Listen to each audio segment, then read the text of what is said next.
con lo que decía Félix, de que había muchísimas científicas y mujeres que hicieron mucho por la ciencia y por la naturaleza, que no se conocen o a las que no se les ha dado voz. Xavier Sistach, que es especialista en, a ver si lo digo bien, en historia natural antigua de los insectos, os va a hablar de una mujer que en su momento rompió moldes y los rompió de tal manera que el conocimiento ahora sí que llega a nuestros días, ¿vale? Como veis que tenemos muchos libros por aquí, como el domingo pasado fue el día del libro, pues bueno, os recomendamos uno de los libros, Pasión por los insectos, que de verdad merece mucho la pena que lo leáis, ¿vale? Y también, desde allí, que no sé cómo se pronuncia, si lo pronuncias tú. Ida Pfeiffer. De Ida Pfeiffer. Pues aquí los tenéis, pues luego le queréis echar un ojo, ¿vale? Y nada, encantada de que estés aquí. Oye, pues muchas gracias a vosotros por invitarme, por hacerme publicidad, porque, a ver, no escribo libros para venderse, pero si se venden tampoco le hago. Y bueno, cuando hablé la primera vez con Alberto, a ver, realmente me gustó porque traspuso emoción. Y esa emoción es la que yo creo que nos une en muchas disciplinas diferentes. Aquí pues tenemos a biólogos o naturalistas, pero creo que entre historiadores o poetas como ayer, pues la emoción es lo que une a las personas, ¿no? Es lo que nos hace, creo que, avanzar. Y cuando me invito a venir aquí, pues oye, pues encantado de venir a una comarca que no conocía, con unas carreteras formidables, pero también con unas vistas excepcionales y con una fauna muy típica y bueno, con un trabajo extraordinario con el jardín de polinizadores, ¿no? Y bueno, pues nada, pues él me dijo, habla sobre María Sibila. Bueno, pues hablaré sobre María Sibila, porque así realmente fue un personaje muy impactante, muy interesante, poco reconocido, en su época menos que después, pero ya no solo como ilustradora, que es básicamente por lo que se la conoce, sino también como naturalista, porque fue una precursora de muchos estudios que después pues han seguido adelante, pero ella fue la iniciadora y no por los motivos que un naturalista pensaría hoy en día. Bueno, paso. María Sibila Merian pertenecía a la familia Merian. Mateus Merian fue su padre. Mateus Merian primero se casó con María Magdalena de Brie. Ella era hija de Teodor de Brie, un gran grabador del siglo XVI. Y Mateus Merian también era grabador. Grabador en aquella época, ¿qué quería decir? Pues que había que pasar los dibujos a una plancha de cobre para que luego se pudiera imprimir y publicar. Si no, solo había un dibujo, pero lo que se quería era que hubieran más dibujos y más distribución entre las librerías de la época. Y esta era una familia de grabadores muy reconocida que duró más de 200 años hasta que al final se quemó la imprenta en el siglo XVIII. Bueno, Mateus Merian tuvo con María Magdalena 8 hijos. María Magdalena se murió y al cabo de un año ya Mateus Merian se volvió a casar con una mujer alemana, Johanna Katharina Sibila Heim, con la que tuvo 2 hijos. María Sibila era la primera y después Johann Maximilian Merian, que murió de niño. A los 3 años, cuando María Sibila tenía solo 3 años, su padre Mateus Merian, que ya le vamos a llamar el viejo, murió y bueno, la familia se quedó un poco pues a expensas de las ayudas de los hijos de Mateus Merian, que no llegaron. Era una hermanastra, no la tuvieron en demasiada consideración, solo el hermanastro Caspar tuvo relación con ella, y bueno, la madre de María Sibila con la hija, pues se tuvieron que buscar la vida, y lo más fácil era volverse a casar. Y se casó Johanna Katharina con Jacob Marrel. Jacob Marrel fue el padrastro de María Sibila, fue un pintor muy reconocido de la época y fue él quien realmente la inició en la pintura, en el grabado y en otras técnicas. Bueno, ya vamos a ver, el árbol genealógico es muy grande porque aquí la gente no llegaba gente, se morían de pequeños, se casaban, se separaban. En aquella época las separaciones eran muy comunes y la religión lo permitía, y la mujer pues se separaba si no estaba a gusto, ¿no? Entonces hay un potipo spot y de relaciones espectaculares. María Sibila al final, más tarde se casó con Johann Andreas Graf, otro pintor, tuvo dos hijas, Johanna Helena y Dorotea María.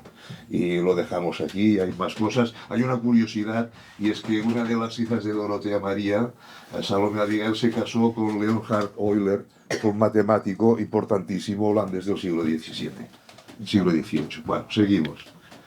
Este es un cuadro que dibujó Mateusz Merian, pero el hijo, no el viejo, el hijo del viejo, y con toda la familia que vivía en aquella época. Y aquí pues veis a Mateusz Merian, el padre, la madre, y Caspar ya os hablaré después, el retrato de familia.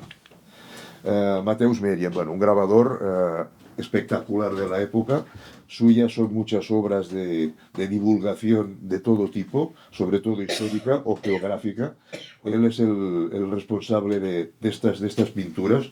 Un plano de París visto desde el cielo. Yo no sé cómo lo imaginaban, porque quizás que creo que no había ni globos en aquella época.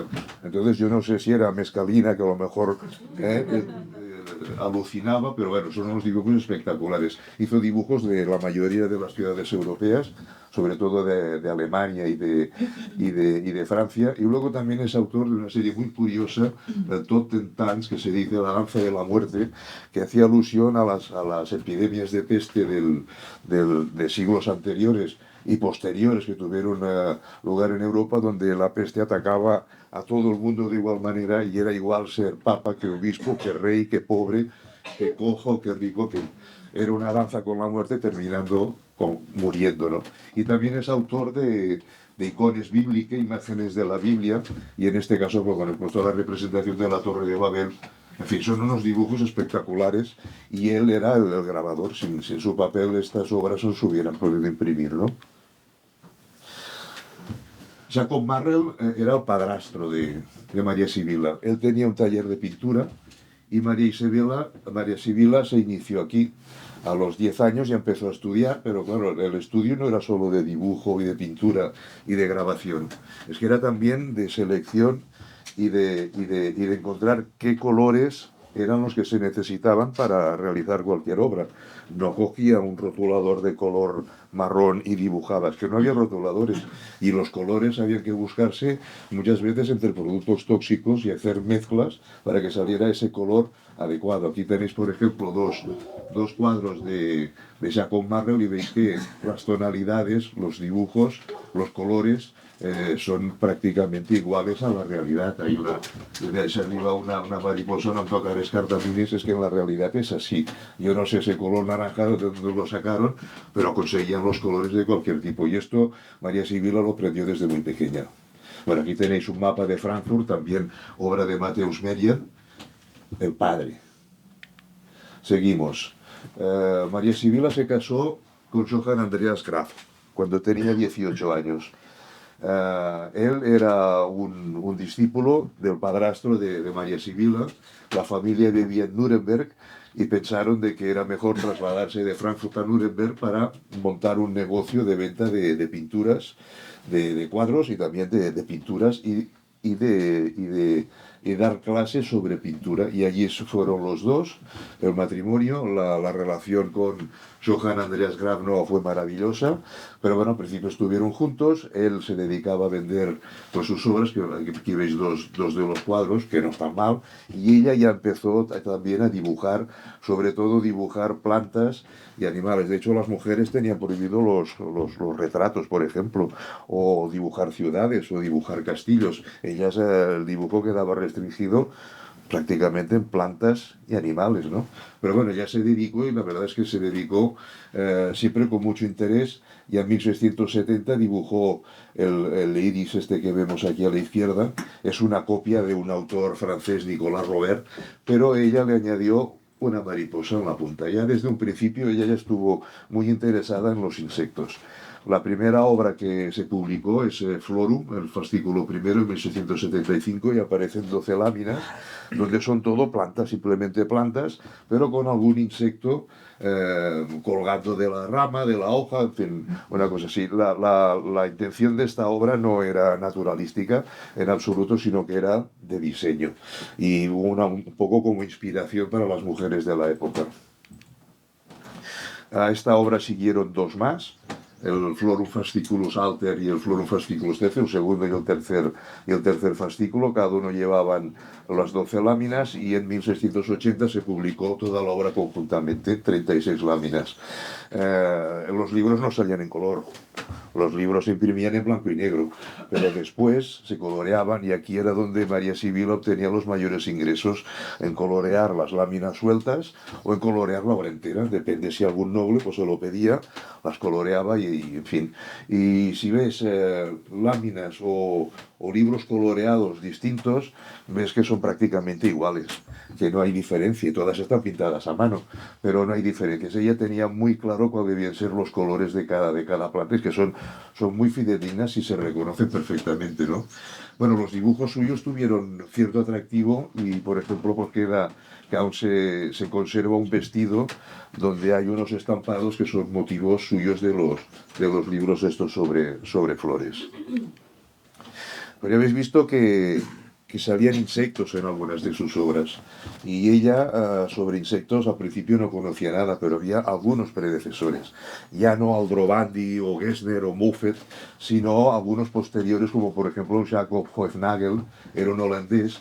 Él dibujó una serie de láminas donde no era tan importante el insecto o el ratón, sino un poco la historia que a él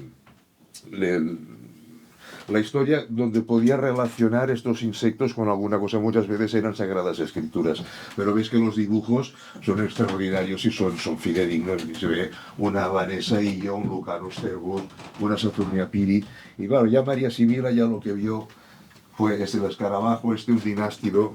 Este escarabajo no es europeo, ya es fauna tropical. Ella ya vio que la fauna europea estaba bien, pero la tropical era mucho más seductora porque era más grande, los colores, las formas, era mucho más exótico, ¿no? Y aquí ya empezó a ver que había algo más allá, ¿no?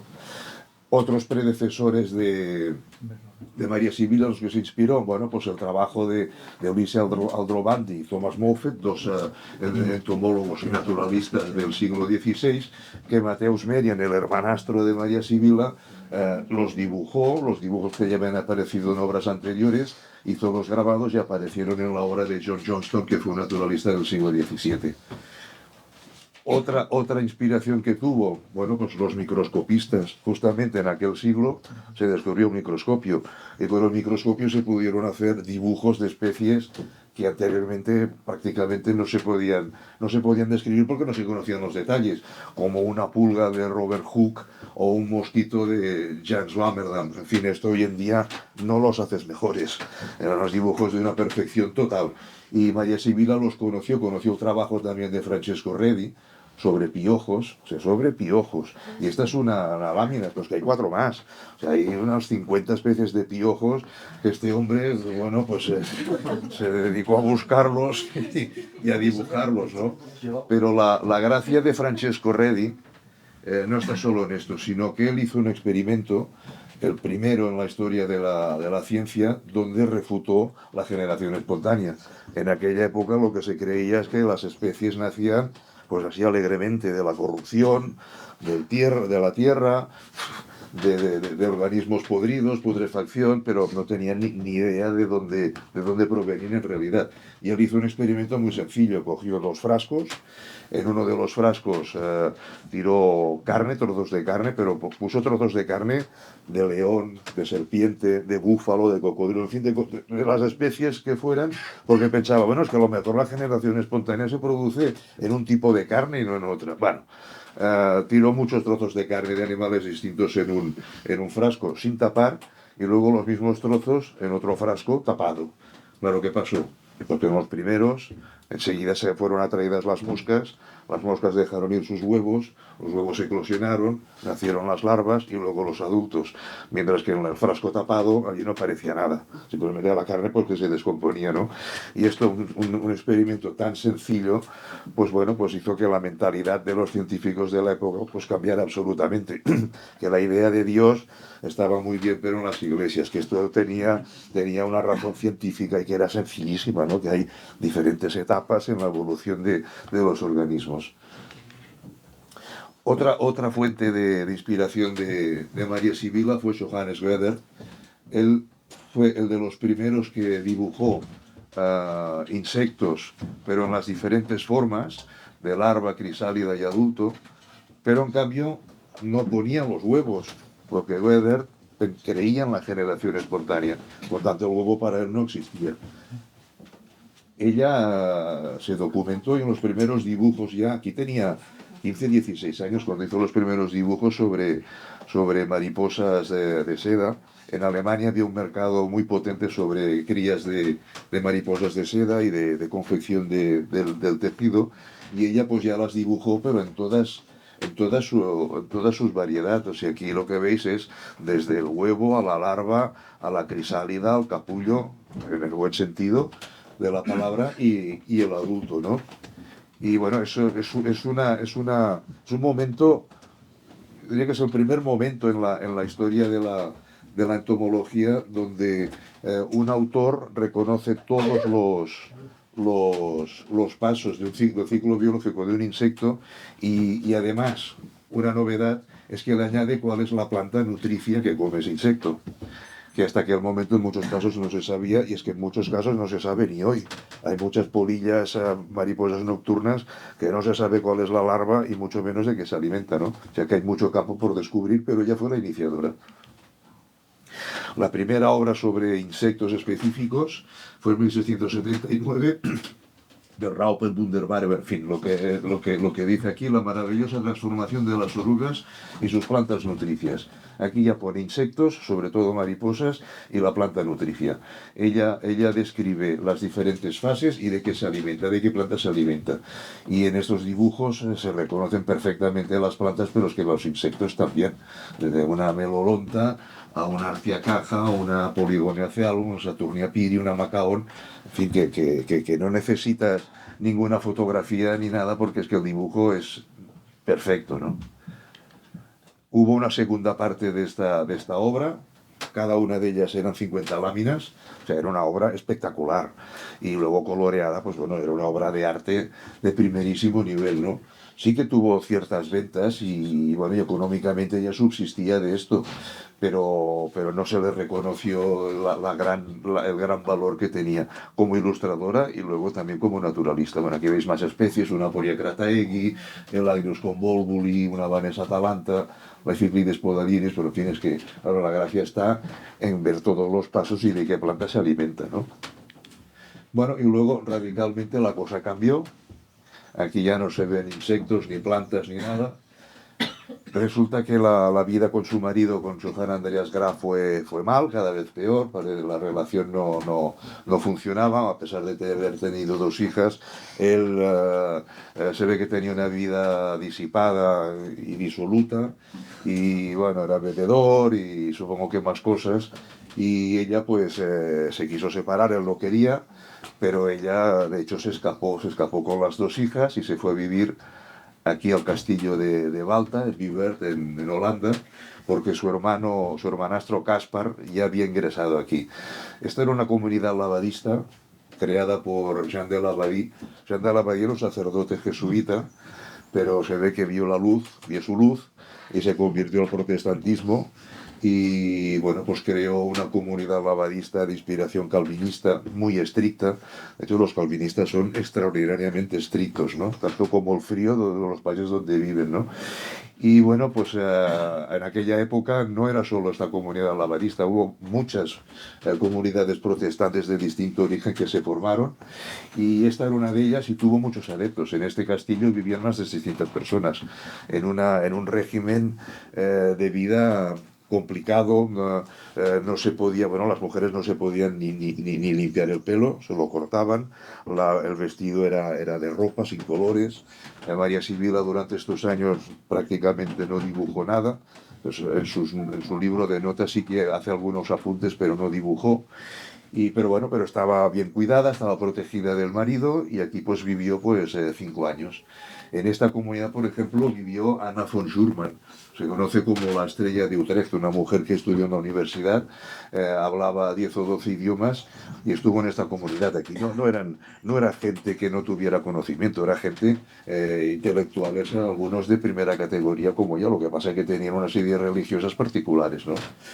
Jean de Labadie, de hecho, vivió en este castillo porque se casó con Lucia van Hersen van Sommelsdijk, que era 40 años más joven, y era la familia Van Hersen, era la propietaria de este castillo. Bueno, él pues hizo un buen arreglo, se casó con ella y estuvo viviendo aquí hasta que murió. Un hermano de Lucia van Hersen es Cornelis van Hersen von Sommelsdijk. Él fue gobernador de Surinam. Surinam volverá a salir. Surinam es la Guayana holandesa que está en Sudamérica. Él fue gobernador durante unos años hasta que hubo una revuelta de soldados y lo mataron, ¿no? Y bueno, pues María Sibila con las dos hijas estuvo aquí durante 6 años. Su hermanastro Caspar y la madre, también fue con su madre, murieron de una epidemia, no se sabe de qué. No creo que fuera peste, sería no sé qué. Murieron los dos, la comunidad empezó a perder potencia y músculo y al final pues ella decidió irse con las dos hijas a Ámsterdam.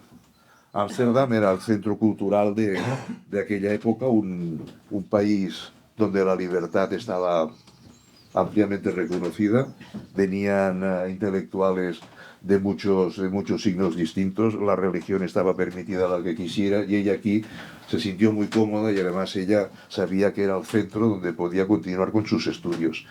Aquí conoció a personajes importantes de la época como Caspar Commelien, médico y botánico, Frederick Ruisch, es el médico y anatomista. Hay un dibujo de Van Dyck donde se ve una autopsia, una de las primeras autopsias, ¿no? Bueno, pues él era el médico que hacía la autopsia.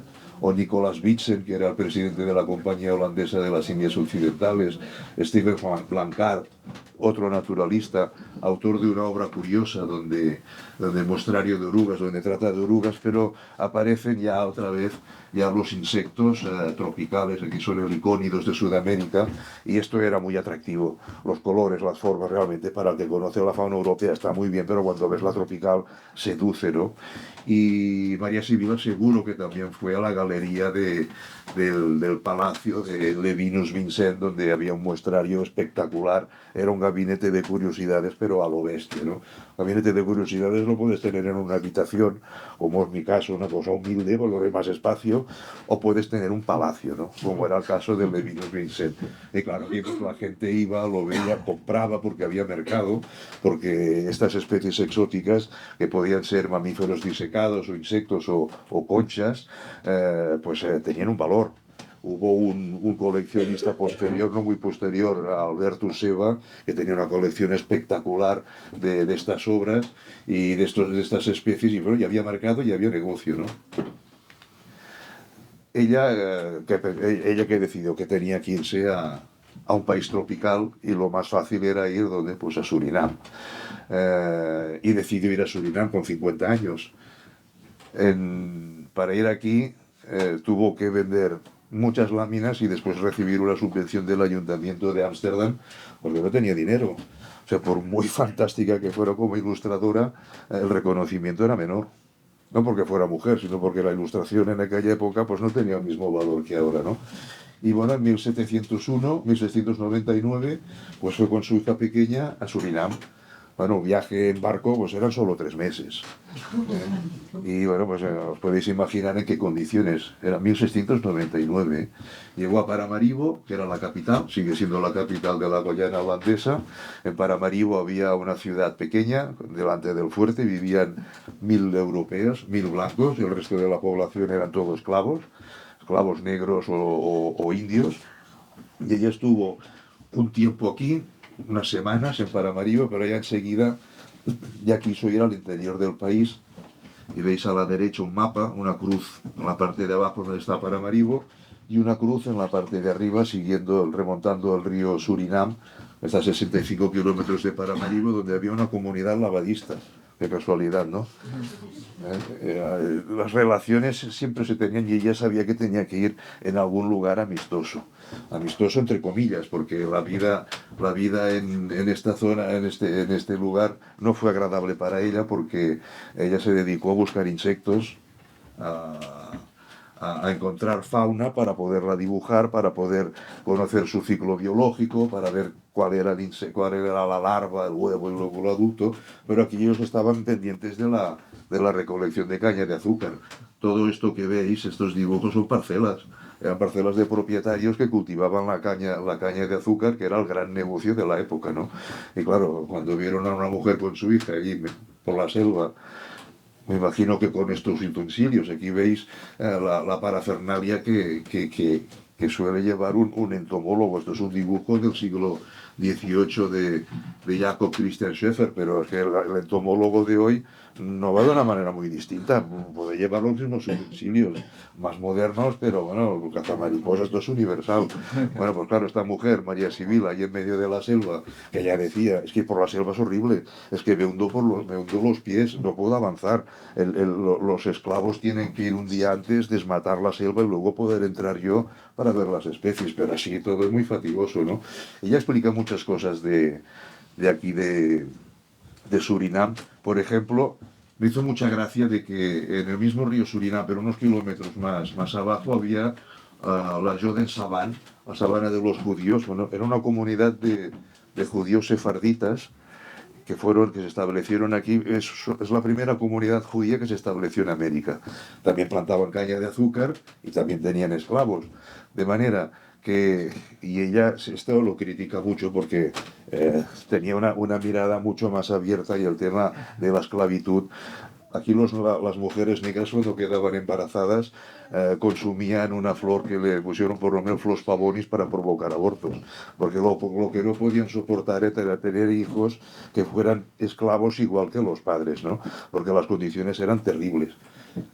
Terribles, tratados por los judíos, tratados por los protestantes lavadistas o en otras colonias por los católicos, ¿no? O sea que yo creo que el esclavismo ha sido generalizado y que por mucho que los cristianos o los judíos o los que sea o los maometanos hablen de justicia, de Dios y tal, coño, pero con el esclavo parece que no sea lo mismo porque es que no los consideraban ni personas, ¿no?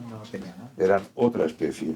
Bueno, en fin, ella estuvo aquí casi 2 años hasta que enfermó de paludismo, lo normal, cuando vas al trópico, lo normal es tener paludismo, y cuando se sintió enferma dijo, tengo que volver antes de morirme, y volvió con la hija en 1701, y volvió otra vez a Ámsterdam. Y le diréis, mami, ¿esto qué pinta aquí? Bueno, pues sí que pinta, tiene su importancia, porque cuando ella volvió a Ámsterdam, siguió pintando sobre todo los bocetos que había hecho en Surinam, y trajo mucha fauna de Surinam para venderla, porque sabía que había comercio, hizo exposiciones, vendió insectos, vendió pequeños mamíferos, hasta un pequeño cocodrilo. Bueno, un pequeño cocodrilo, por pequeño que sea, pues no sé, sería así, ¿no? Y bueno, en frascos de alcohol, protegidos, y en fin, bueno, pues y se dedicó a dibujar los recuerdos y los bocetos, a completar los bocetos de Surinam, porque claro, es que para hacer esos dibujos tenía que completar todo el ciclo biológico de la especie, o sea que tenía que coger los insectos vivos y esperar que completaran su ciclo para ver qué huevos había, qué larvas salían y qué plantas se comía, ¿no? O sea que era un trabajo difícil. Pero bueno, cuando volvió resulta que le propusieron hacer los dibujos de la obra de Georg Eberhard Rumphius, se le conoce como el Plinio de las Indias Orientales. Este era un alemán que trabajó para los holandeses en la isla de Ambon, en las Molucas, una de las islas de Indonesia. Y estuvo muchos años allí y era un hombre bueno, pues que describió muchas plantas, describió a su manera, porque el INME aquí no existía aún, ¿no? Pero bueno, hizo un trabajo botánico extraordinario sobre una flora tropical, o sea, con mucha diversidad de especies. Y bueno, y después de hacer esta obra, quiso documentar las especies marinas de la isla. Especies marinas básicamente eran crustáceos y moluscos. Fue un hombre que tuvo muy mala suerte.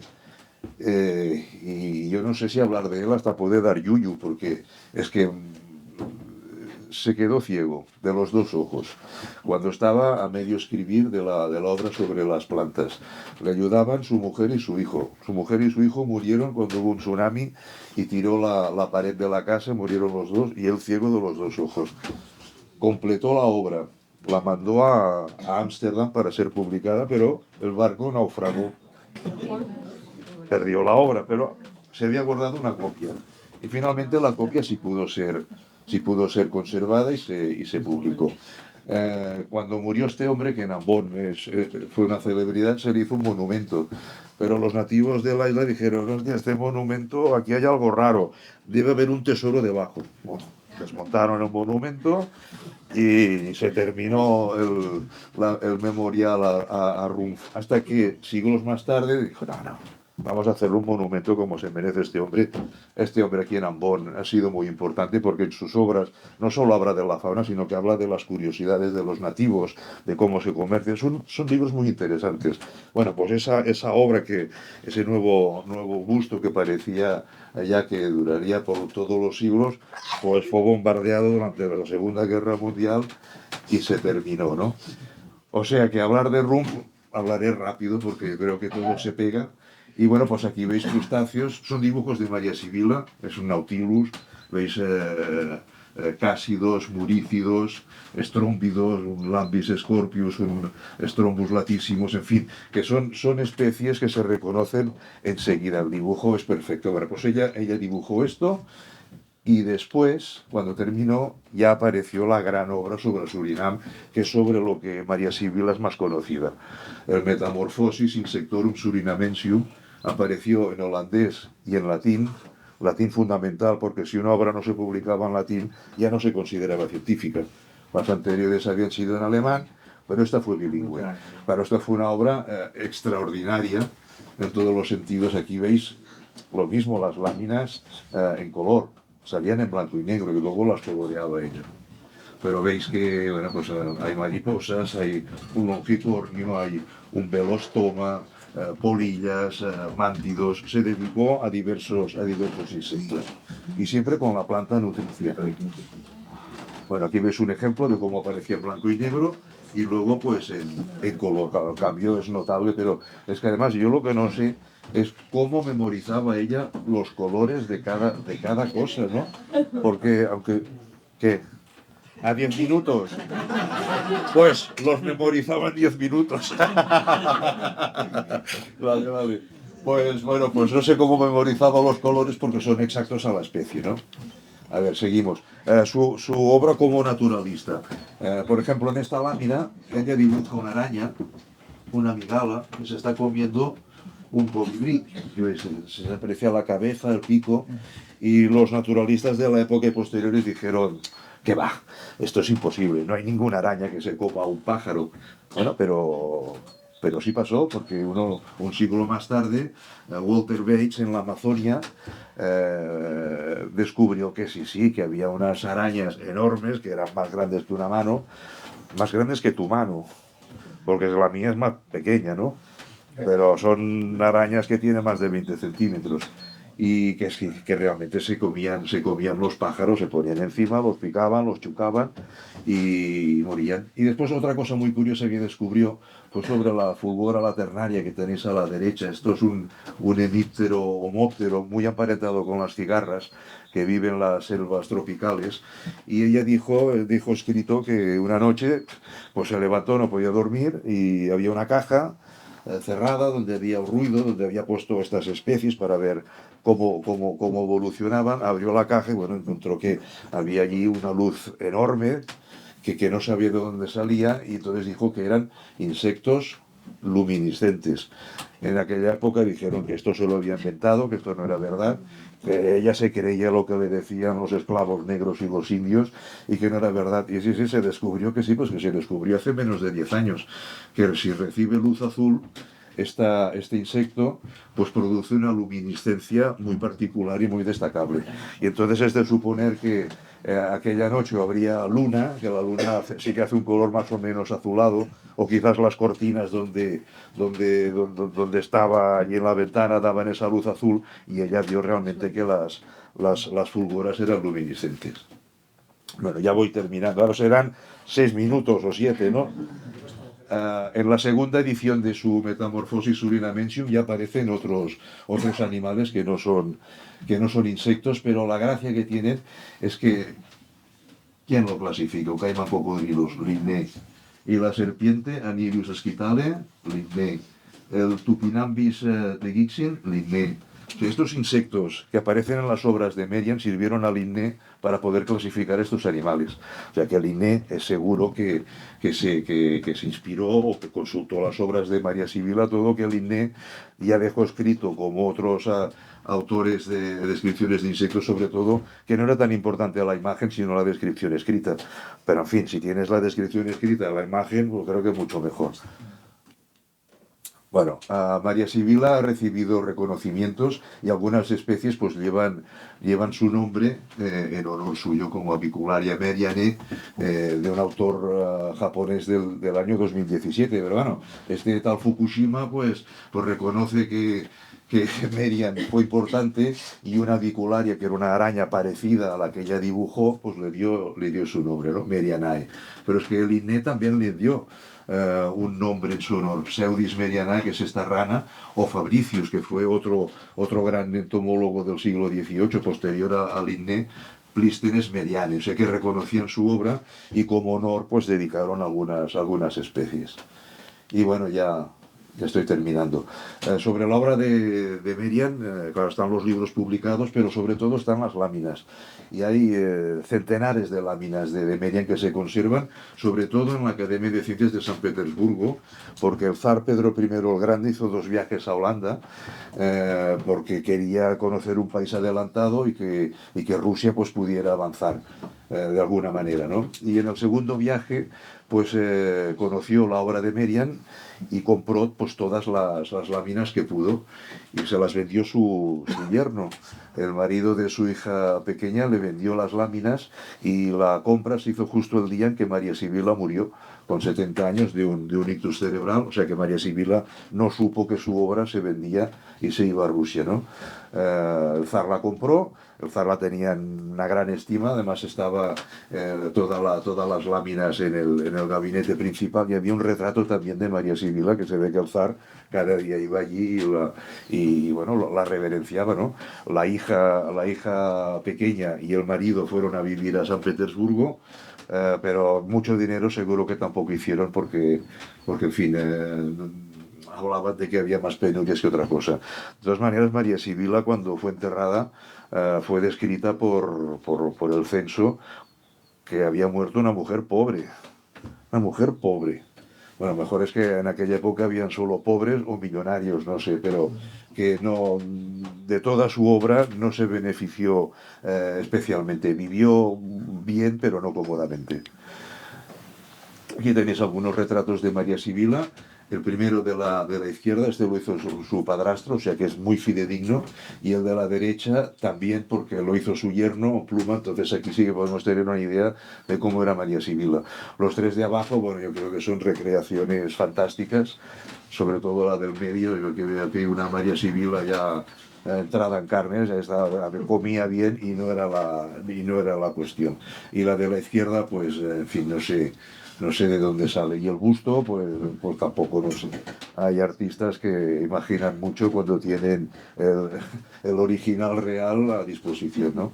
Bueno, ya la última, a María Sibila ha recibido reconocimientos, sí, pero no demasiados y tarde.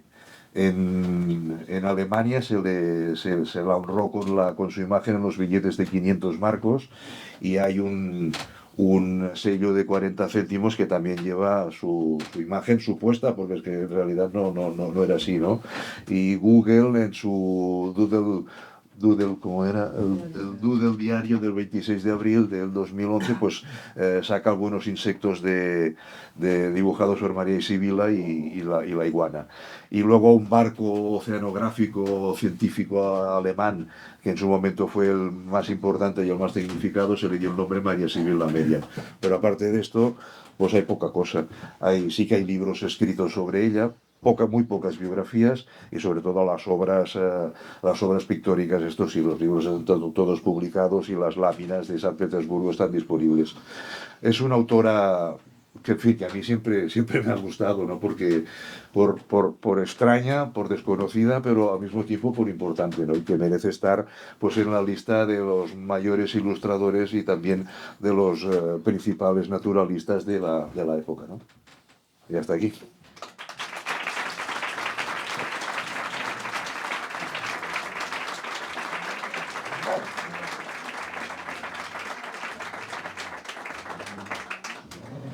Bueno, muchas gracias. Un placer escucharte y oír hablar de María Sibila todavía más. No hay preguntas porque lo he explicado todo. Ya has explicado muy bien, pero mira, por allí tenemos...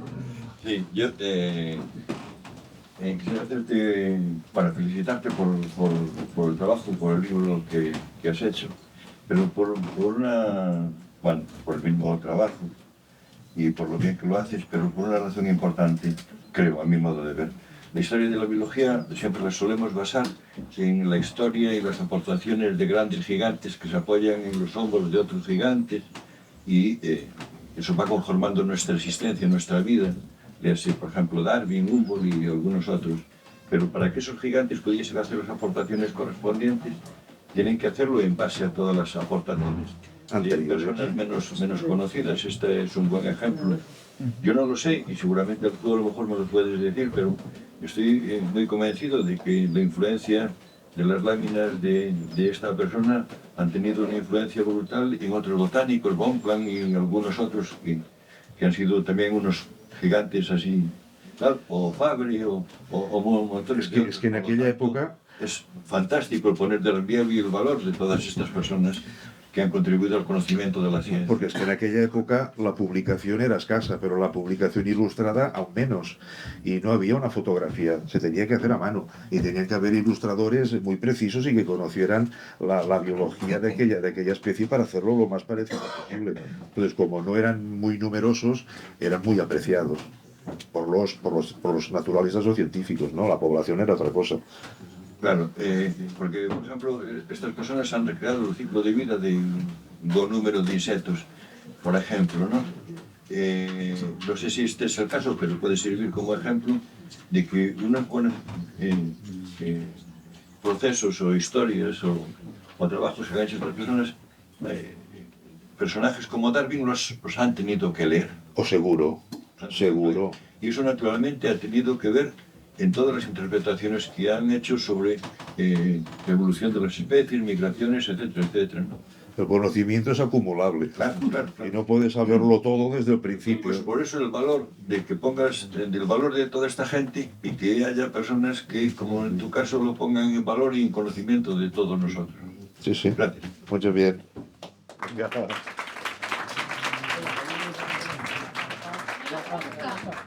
¿Por qué estás tocando? ¿Me vas a preguntar?